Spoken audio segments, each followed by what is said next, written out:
Et salut, bon on se retrouve dans une nouvelle vidéo où j'ai décidé de remplacer cette porte pourrie, tu vois. Elle tape en bas, la poignée touche, ça ferme plus, elle est toute gondolée. J'ai essayé de remplacer ça par ça. Donc pour rester en accord avec le reste de la maison, donc avec le miroir verrière, donc je suis parti sur une porte industrielle avec une partie haute en verrière et une partie basse en tôle pleine. Au milieu j'ai mis une barre transversale à la hauteur de la poignée, de manière à la camoufler un petit peu, pour pas qu'elle se retrouve n'importe où. Donc voilà, donc je vais commencer par mesurer l'emplacement de mes anciens gonds, les reporter sur mon nouveau cadre. Je vais me passer un petit coup de pointeau, un peu d'huile de coupe et commencer à percer. Donc les anciens gonds avaient une fixation, un pas de vis de 8 mm, donc je vais faire un taraudage à 8 mm pour pouvoir venir les fixer dedans, donc avec un fourré de 6,8 mm. Un peu d'huile de coupe pour permettre de faire ça plus facilement et d'éviter d'abîmer les consommables. Je récupère mon ancien gond parce que j'ai pas réussi à en retrouver de la même taille dans le commerce. Et après il ne faudra plus que régler cette hauteur pour la souder. Donc après une fois que j'ai soudé mon cadre, ça je vous explique pas comment j'ai fait, il n'y a rien de sorcier. Je viens positionner la hauteur de ma serrure en fonction de la hauteur de laquelle elle était sur le montant de ma porte. Donc je vais faire une ouverture pour insérer le barillet à l'intérieur, donc à peu près 1 cm de large. Venir faire cette ouverture à l'aide d'une meuleuse, donc un petit rectangle, dans lequel va venir s'insérer la serrure. Donc ensuite je vais venir me positionner l'anthrax de ma poignée que je vais percer, donc assez gros, je vais monter jusqu'à 13 mm. Et ensuite l'emplacement de la serrure de la clé pour pouvoir la fermer de l'intérieur, un petit coup de peinture pour bien repérer par la suite. Pareil, je vais venir percer jusqu'à environ 10 mm au moins pour que ma clé passe, et avec un petit outil oscillant je vais venir faire les petites découpes un petit peu en forme de trapèze pour l'étoile, pour passer la clé. Et un petit coup de lime pour ébavurer. Et je regarde bien sûr que tout passe bien. Donc voilà, donc là je fais la même chose de l'autre côté du montant. Donc la ferraille du cadre, c'est de la ferraille de 40 par 60 par 2 mm d'épaisseur. Donc c'est une porte qui est quand même assez lourde. Donc ensuite, une fois que tout est percé, je peux venir faire les trous pour venir fixer ma serrure à l'intérieur. J'ai mis donc le montant que je vous disais au début de la vidéo. Je viens le fixer donc à hauteur de la poignée. Je vérifie bien que ce soit bien parallèle au tout. Et je vais venir la pointer d'un côté, puis de l'autre. Donc après, pour le côté verrière, donc je me pose sur l'intérieur du cadre supérieur. Et je vais venir découper des cubes carrés de 25 par 25 mm. Voilà, je trace, je découpe tout ça. Donc c'est ça, donc j'ai découpé les parties, j'ai décidé de prendre les parties longues à l'intérieur.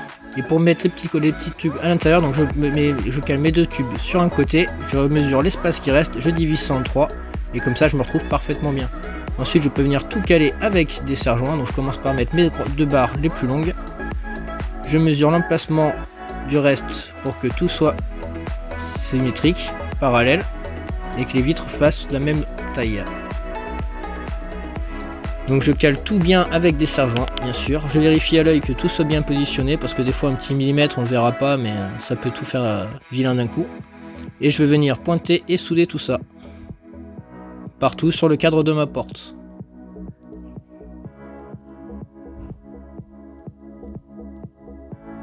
Et je soude également les parties intérieures, et pour éviter qu'il y ait des problèmes avec la vitre, je vais venir ébavurer et souder mêler toutes mes soudures, pardon. Donc voilà, j'ai fait un côté et je vais venir faire le côté donc qui sera visible. Donc cette fois-ci, je vais tout bien souder et passer un bon coup de meuleuse derrière. Elle est un petit peu de danse pour l'atelier, ça fait pas de mal. Bosser dans une bonne ambiance. Donc pour la partie du bas, j'ai pris du cornière inégal de 20 par 30 mm que je vais venir mettre à ras au milieu pour que la tôle se retrouve donc au milieu de la paroi de 40 mm. Et je vais juste venir la pointer un peu partout, tout le tour. Donc les cornières, je les ai bien coupées à 45 pour que ça vienne bien suivre partout, sur tout le long.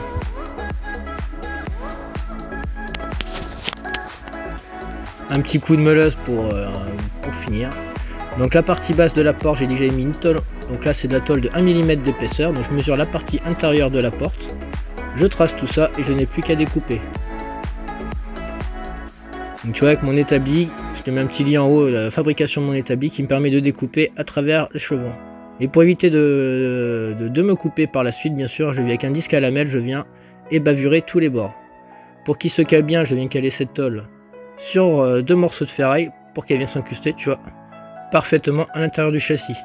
Et ensuite quelques points de soudure, mais vraiment des points parce que la tôle étant tellement fine, ça peut très vite se percer. Et je la pointe un peu partout, juste quelques points comme ça. Donc ensuite pour la partie arrière de la vitre au-dessus, donc je vais couper du fer plat de 25 mm d'épaisseur, donc la même épaisseur que les tubes carrés, que je vais venir mettre à l'intérieur, les positionner pour que se superposent parfaitement, les caler avec des serre-joints. Donc en fait cette partie là va venir maintenir la vitre côté intérieur. Et je repère cette partie là au cas où il y a un petit écart, je sais dans quel sens je vais avoir mis ma plaque au début. Donc je soude tout cela.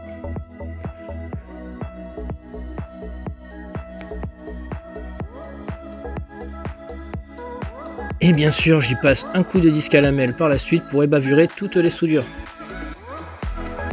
Pour que la vitre ne soit pas en contact avec la ferraille, j'ai décidé de mettre un coup de silicone de colle noir. Donc je vais venir mettre la vitre, tu verras qu'elle s'applique bien dessus. Un coup de silicone également sur le derrière. Je reviens remettre mon petit cadre en fer plat de 25 mm. Je le positionne bien à l'intérieur, je viens calfeutrer toutes mes vitres, donc ça sera aussi bien pour la peinture que pour éviter les projections lors de la soudure, de laisser des traces. Et je vais venir juste pointer le cadre. Donc cette porte, comme ça si un jour j'ai besoin de remplacer la vitre, donc j'ai pris une vitre de 4 mm d'épaisseur, j'aurai juste à dépointer mes soudures. Donc un coup d'acétone sur la porte avant de la peindre, je la cale dans un étau, et là je vais mettre un coup de peinture noir mat de chez Cécile Pro, donc la même qui m'a servi pour la verrière, pour le range-bûche. Et je vais venir peindre tout ça. Donc cette peinture, je trouve qu'elle a un super rendu. Comme ça, tout sera en plus assorti dans mon salon.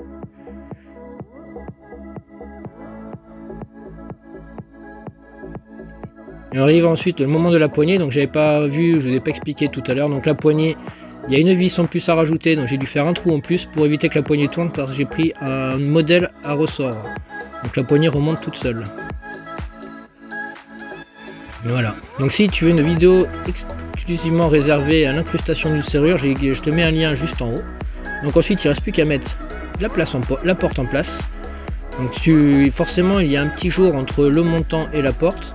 Et pour éviter ce jour, donc je viens venir calfeutrer et faire un joint en silicone tout le tour. Donc je reprends mon silicone noir que j'avais dès le départ, je mets 2 bouts de scotch. Je trempe mon doigt dans de l'eau savonneuse et je viens lisser mon joint.